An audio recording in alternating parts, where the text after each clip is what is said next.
There's never been a better time to start listening on Audible. With Audible, you get access to an unbeatable selection of audiobooks, including bestsellers, motivation, mysteries, thrillers, memoirs, you name it. Audible has the largest selection of audiobooks on the planet. Get started with a 30-day trial when you go to audible.com/Zodiac. That's right, a 30-day trial. Just go to audible.com/Zodiac or just send a text by texting Zodiac to 500-500. Audible, the most inspiring minds, the most compelling stories, the best place to listen. The views and opinions expressed in this podcast are solely those of the podcast author or individuals participating in the podcast and do not necessarily represent those of iHeartMedia, How Stuff Works, or its employees. This guy is a pathological psycho killer. There's no doubt about it. Is there any doubt in your mind that there is or is not any connection between Vallejo and Berryessa? This we're sifting out now. I wouldn't say that there is any connection, yet I wouldn't want to tell you that there isn't at this time. We have some pretty good physical evidence that we're working on now. And of course, we're going to get together with the Vallejo authorities. We've been in contact with them since the incident, and we definitely will pool our resources. The shores of Lake Berryessa always felt like a safe place, and prior to September of 1969, there was no reason to think otherwise. Located about 80 miles north of the heart of San Francisco, it was quiet, it was remote. It was the perfect place to spend a lazy afternoon, swimming, playing in the tall grass, or just relaxing on a blanket on the water's edge. Unfortunately, all of the qualities that made it an ideal getaway also made it the perfect place for other, darker pursuits.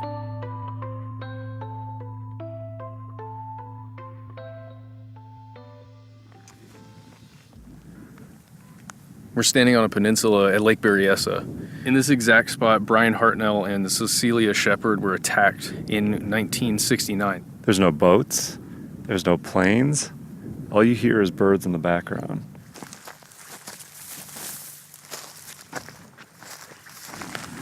So I can't believe it, but there's actually a couple down by the shore, on the actual island. And they're the only people we see here. I mean, you can't even make this stuff up. I think we should go down and talk to them.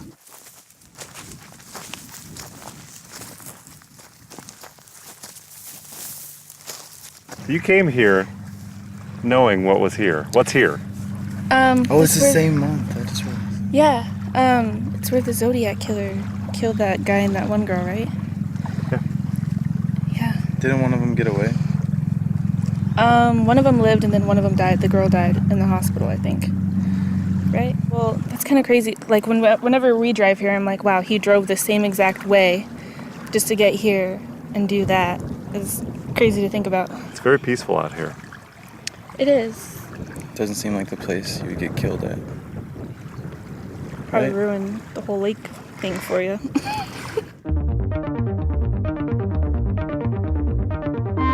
A man in a mask robbed, tied, and stabbed them, leaving them for dead. Subject stated, I want to report a murder. No, a double murder. I did it. A man who wore a medieval-style executioner's hood, carried a knife and gun, and intended to use them. They haven't arrested me because they can't prove a thing. I'm not the damn Zodiac. Who is the Zodiac, and where is he? From iHeartRadio, How Stuff Works, and Tenderfoot TV, this is Monster, the Zodiac Killer.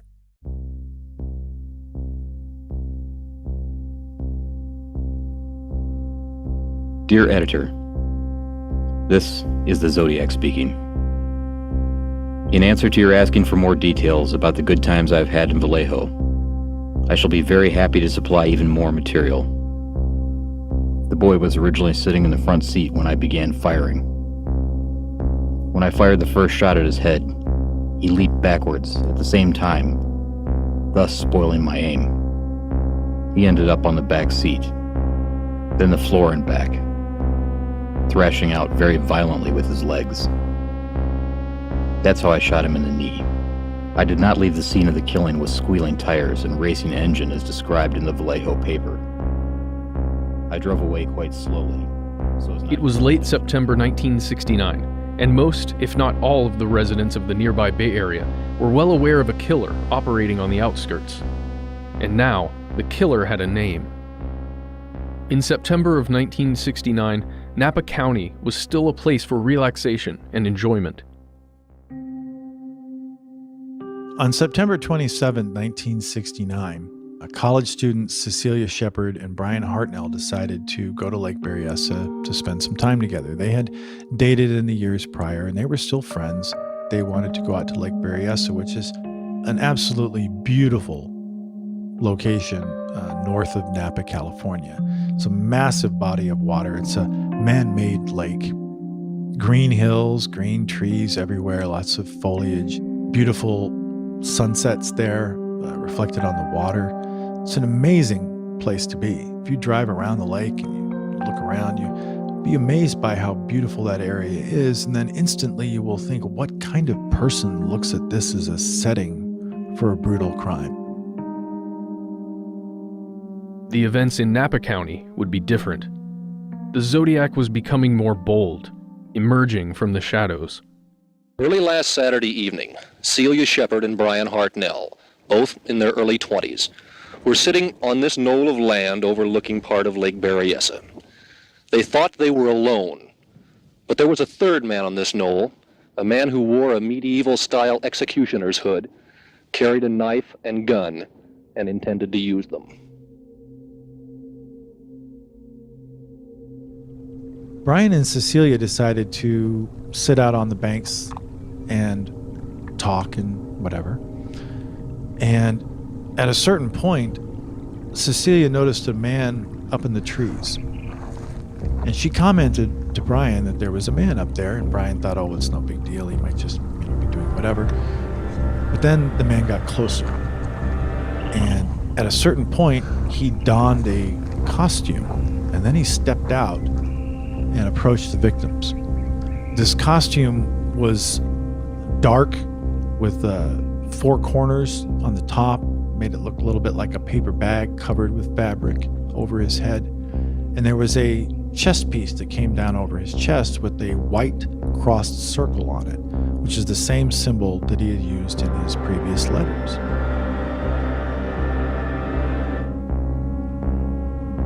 He approached the victims at gunpoint, and he said that he was an escaped convict from a prison either in Montana or Colorado, we're not sure what he actually said, but that he needed their car keys and money to escape to Mexico.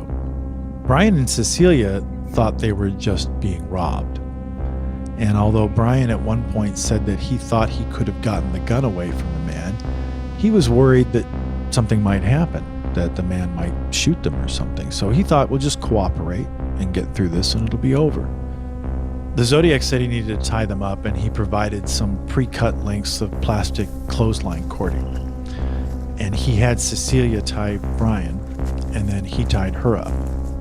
And once they were laying on the ground, I guess Brian Hartnell said to the man, "Is that gun really loaded?"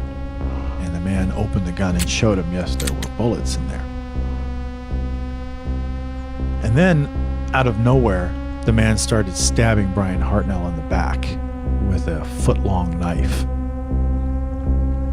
And apparently he stabbed Brian Hartnell at least 6 times.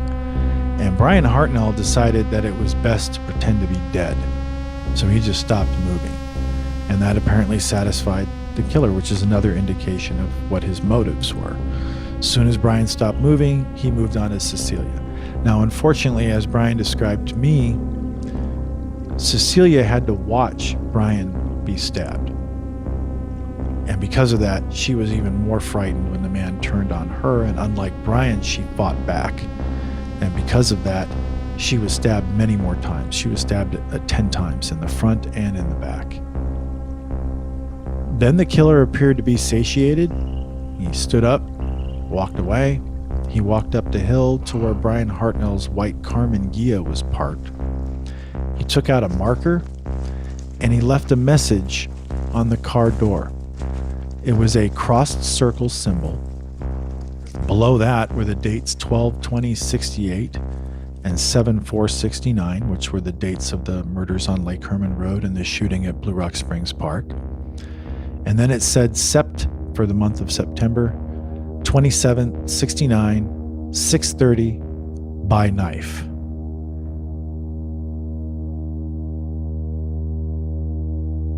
Brian and Cecilia were struggling with their wounds. They were bleeding profusely, but they managed to free themselves, and Brian tried to crawl off to get help. A fisherman came by with his son in a boat and saw the victims and went off to get help. A park ranger and others returned later and waited with the victims until the ambulance arrived. Yeah, when I arrived on the scene at Saturday night around 7:13, found this young girl in on the shoreline here, all stabbed in several places. And her boyfriend, male companion, came to he had been stabbed, and he had taken off for help. Mm-hmm. And the other patrolman came in, which is Dennis Land. He found him some 100 yards from here, passed out. So he brought him back to the scene of where the girl was. I've had 11 years patrolling this lake, and I've seen a lot of people cut up by boat accidents and this, but this is one of the worst things I ever witnessed, for no reason at all. Just a hooded man came up with a pistol drawn on him, tied him up, and then told him he had to kill him. Cecilia Shepard initially survived the attack, but slipped into a coma on her way to the hospital and died 2 days later on Monday, September 29th, 1969. Brian Hartnell survived. Brian, in an interview from his hospital bed, describes how he found the strength to live that night. At the beginning, I did think I was going to die. And so from that moment on, one has to have certain goals that you have to set. The first goal, of course, was to live. I suppose the second goal was to get untied. The next one was to get help. From getting help, getting to the hospital. You know, you have to have a successive set of goals. And if you can keep this going and you can keep your mind active, whether you die or not, you're at least psychologically attuned, whether you're in shock or not. If you can keep arguing with yourself, praying, doing anything to keep your mind off of yourself, or at least just not lapsing back and just saying, well, it's no use. Brian will probably be able to leave Queen of the Valley Hospital fairly soon. But where he's going from here is being kept secret in the event that the man who attacked him and killed Cecilia Shepard on Lake Berryessa a week ago Saturday tries again. Brian made it for two reasons some people might regard as intangibles, but reasons that for him were enough: a strong faith and an equally strong will to live. Dave Monsees, Eyewitness News, at Queen of the Valley Hospital, Napa.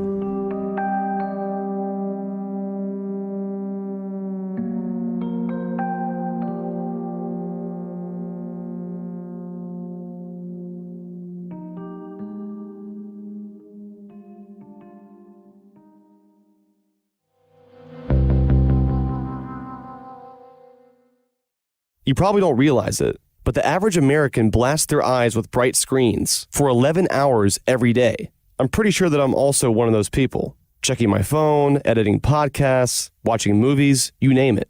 The fact is, you can't stop looking at screens. But you can protect your eyes with a new pair of Felix Gray glasses, available with or without a prescription.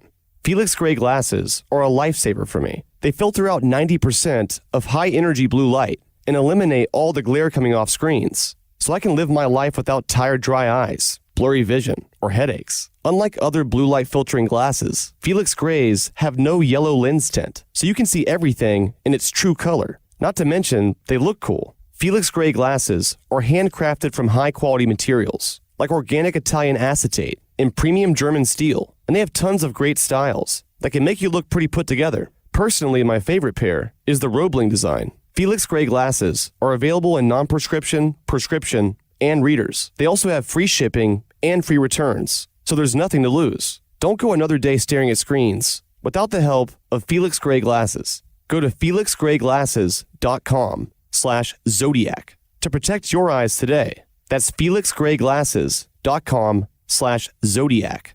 felixgrayglasses.com/Zodiac.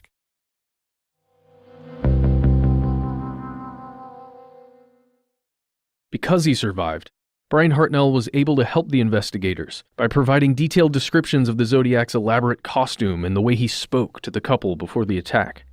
In the hospital, Brian was interviewed and described the killer, described the exchange they had, the conversation they had had, and he also described the killer's costume in great detail. Unfortunately, Brian could not see the killer's face, but he could describe the killer's voice, and he thought that the killer seemed like a younger person, maybe a student, and that he appeared to have some kind of a drawl, not a southern drawl, but some form of an accent. Cecilia, when she had seen the man before he put on the mask, thought that he had dark hair. And then when he was wearing the costume, there's some evidence that Brian could see some of the hair through the eye holes in the costume and thought that the man had greasy brown hair, which was in some ways compatible with the previous description given by Michael Mageau, but of course, without seeing his face, you couldn't say for sure. Brian was fortunate to survive, but there's another side to the story that most people don't consider. Survivor's guilt. In 1999, I spoke with Brian Hartnell, and he told me some things about that day which put a lot of things in context. He did talk about his desire to take the gun away from the man and then wrestling with the fear that doing so might make matters worse and that he might endanger Cecilia.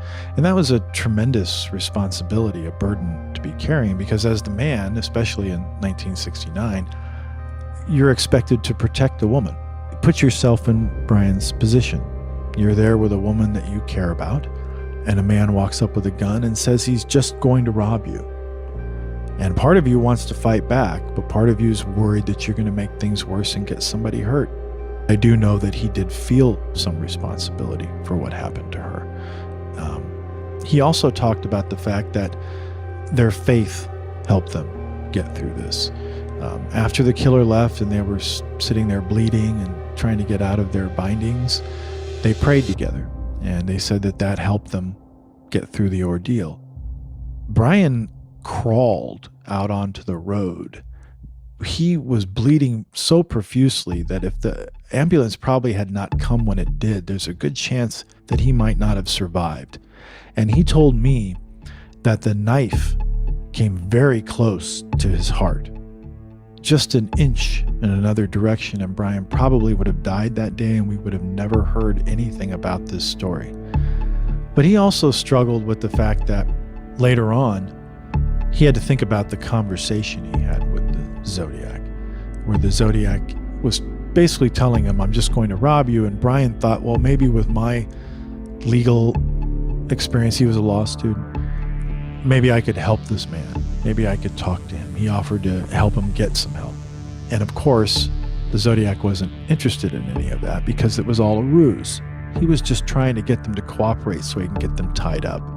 So he had apparently created this scenario where he was going to use this ruse to convince them everything's okay, cooperate with me and everything will be fine. And that's one of the most terrifying aspects of that, is that he actually got them to participate in their own attack by convincing them this is the best thing for you to do, when he knew all along what he was going to do to them. This was not something that he just did on a spur of the moment once they were tied up. He tied them up for that specific purpose so they could not fight back. You believe somebody when they tell you, I just want to take your money. So you say, okay, all right, you can tie me up. And then once that's done, you have no choice anymore. It's over. Brian was very lucky that he survived, but I think like a lot of other people, he also still struggles with some guilt because he was the person who survived. He decided to play dead, and that appears to have made the big difference in why he's still here today. Cecilia did what many of us would have done, which is fight for her life.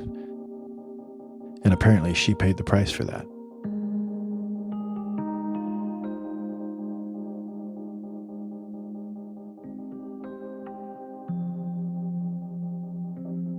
And as it turns out, Zodiac was selective when choosing his victims on that day at the lake.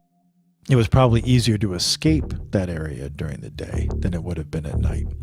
If you've ever been to Lake Berryessa, there's lots of winding roads, and it was even more so back in 1969 when those roads weren't paved and they were little dirt trails and things like that. He may have been familiar with that area and selected that spot specifically, but there's no guarantee there would be somebody there. So that might also explain why some witnesses saw a man walking around the area and just randomly looking at people and staring at them, because he may have been considering killing those people as well. There were 3 young girls who I believe were sunbathing in an area of the lake who said a man was staring at them. If that was the Zodiac, you have to stop to think about what was going on. Was he looking at those people because he was trying to make sure they wouldn't pay any attention if he attacked someone else? Or was he considering attacking those 3 girls? And what's even more terrifying is that there was a man and his young son who said that they saw a similar individual. Was that guy stalking them and considering attacking a father and son? And why didn't he? Did he become concerned that someone might see him? Or did he notice that they had guns? Because there were some people in the area who were hunting and target shooting and stuff. So he may have said, I don't want to risk somebody who's armed. Maybe he decided he didn't want to kill a little boy. I don't know, but it does indicate that he was entertaining a lot of different possibilities that day. And that's a drastic departure from what he'd done before. Was the Zodiac killing strictly for attention? He did seem proud of his kills, bragging about them in a very public way. But why such a dramatic turn of events at Lake Berryessa? The killer had changed his method of operation from shooting to knife attack. Dr. Eric Hickey, criminal psychologist at Walden University and consultant for the U.S. Department of Defense, thinks it was all about progression, going from the somewhat detached method of killing with a gun to the more up-close and personal method of ending a life with a blade. I don't think that the Zodiac really cared whether he was caught or not, but I think he liked the game, and I think when he went from shooting to stabbing, shooting was just too easy, it was too quick, but stabbing, much more sadistic. And I think he took probably some delight in doing that. And you'll see some of these guys, and we don't know about some of them. We don't know exactly what Ted Bundy did to his victims. We only heard some things because he did it out in the woods. I'm sure he made them suffer a great deal. But we don't know if there was progression with him or not. It's one thing to just walk up and stab people. But if you think about somebody like Ted Bundy, he could have just as easily walked up and hit a woman over the head with a crowbar and threw her in the trunk and driven off. But there was some part of him that needed to lure them and fool them into a false sense of security so that then he could turn around and spring it on them as a surprise. He needed to surprise women, and he needed this fooling them aspect for him to feel powerful. Well, there may have been with the Zodiac some element where he wasn't satisfied anymore just shooting people. Was he moving from sudden, blind attacks to a much more controlled, ritualistic, or even sexual form of killing? The killer's carefully crafted costume, complete with a hand-stitched Zodiac symbol, may hold a clue. The bizarre costume he designed and then wore for the Lake Berryessa attack still puzzles authorities and captivates the imagination of anyone who sees the police sketch. Even now, 50 years later, the Zodiac's strange costume raises questions.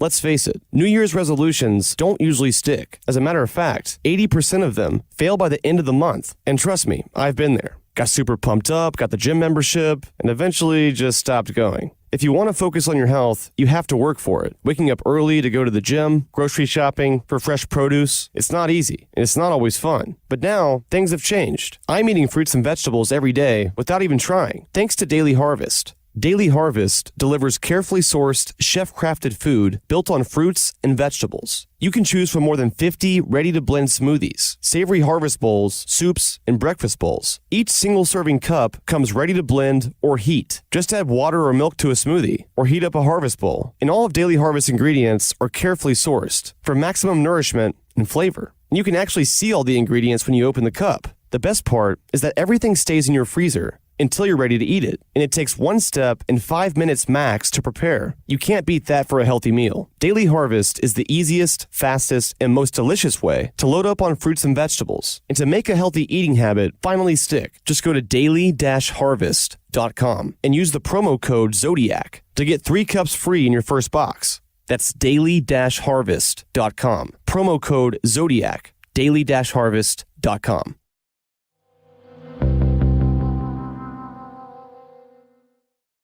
At Lake Berryessa, he shows up with a bizarre costume with his chosen symbol on the chest, a bizarre story about how he had escaped from a prison and he needed their money and car keys to escape to Mexico, none of which appears to have been true. We know that this story wasn't concocted just to put them at ease, because he could have said anything to put them at ease.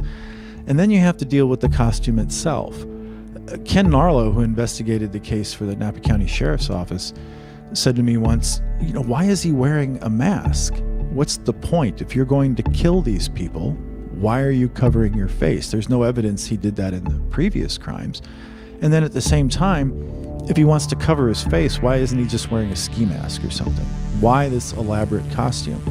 And even more importantly, if he was going to kill the victims, and as far as we know, if help hadn't arrived when it did, it's very possible those victims could have died. And if they had died, none of us would ever know that the Zodiac had worn that costume. So that costume was not about getting attention. It was not about, seeing it in the media or seeing those famous sketches of that costume now. He didn't appear to care whether we knew about that or not. That was for him, and it was for the victims. And the only reason we know about it is because Brian Hartnell survived to tell us what happened. But if he had died, as far as we know, they had just been stabbed. So this whole thing about the costume and the story, that's all some private thing that serves some inner need for the Zodiac that we don't really understand. But what I think it does tell you is that he had a very rich imagination, rich fantasy life, and he needed to feel a certain sense of power when he committed these crimes, more so than what would be provided if he just walked up and shot you.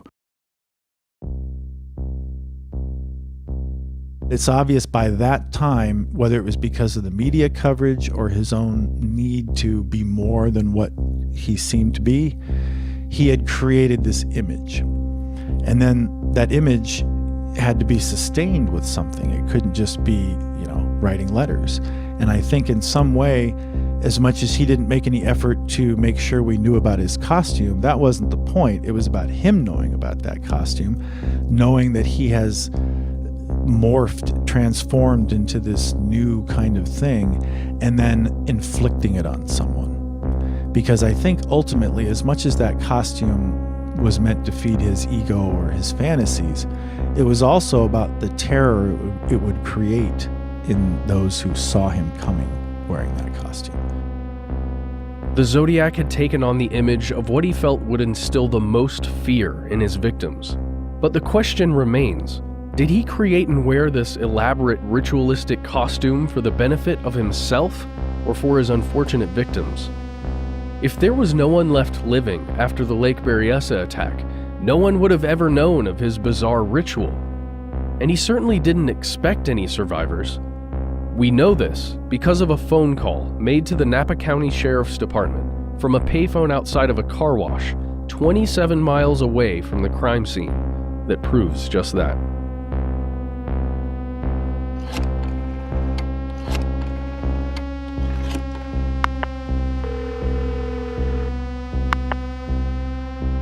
I want to report a murder. No. A double murder. They are 2 miles north of park headquarters. They were in a white Volkswagen Carmen Ghia. I'm the one that did it.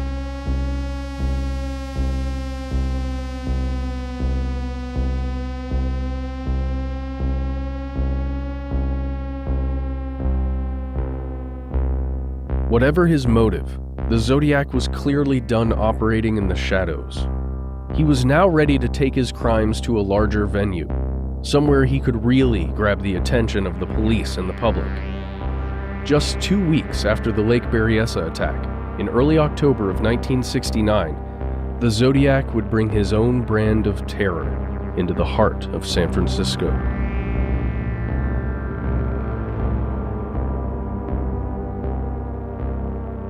Next time on Monster, the Zodiac Killer. He was just a kid. He was a kid and he was just playing downstairs and he just, looked outside the window and saw a yellow cab and saw someone slouch over in the car. Come to find it was a culprit of the Zodiac. San Francisco is directly linked to the Zodiac Killer. There's no escaping it. And what he wanted in July of 1969 was for as many people to see this as possible, to get as much attention as possible, and to cement his image as a real threat. I've covered a lot of killers with a lot higher body counts and a lot more sick, twisted ways of killing people. This guy was theatrical. The Chronicle received a letter, and only the Chronicle, from the Zodiac. As the woman opened it in the editorial department, a piece of bloody shirt fell out with the letter.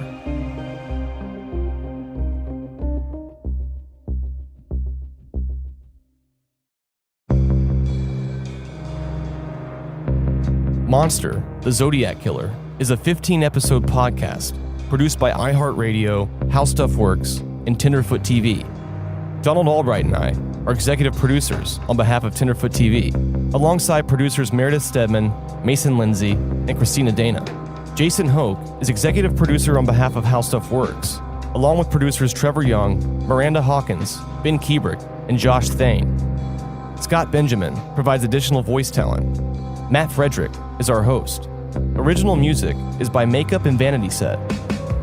If you haven't already, make sure to check out the first season of Monster, called Atlanta Monster, about the Atlanta child murders from the late 70s to the early 80s. Download the 10-episode season right now. Have questions or comments?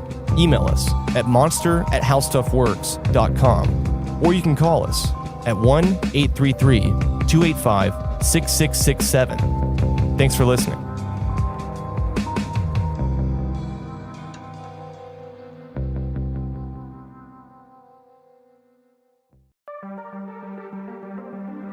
People say necessity is the mother of invention, but that's not always true. Sometimes the mother of invention is... advertising? Yeah, or pure accident. How about egomaniacal delusion? Absolutely, or just a desperate longing to be cool. I'm Robert Lamb. And I'm Joe McCormick. We're the hosts of the science podcast Stuff to Blow Your Mind, and now we're branching off into the exploration of invention. Invention is the story of human history told one piece of technology at a time, the things we made and how they made us. Invention publishes every Monday. Listen and subscribe to Invention on Apple Podcasts, the iHeartRadio app, or wherever you find your podcasts.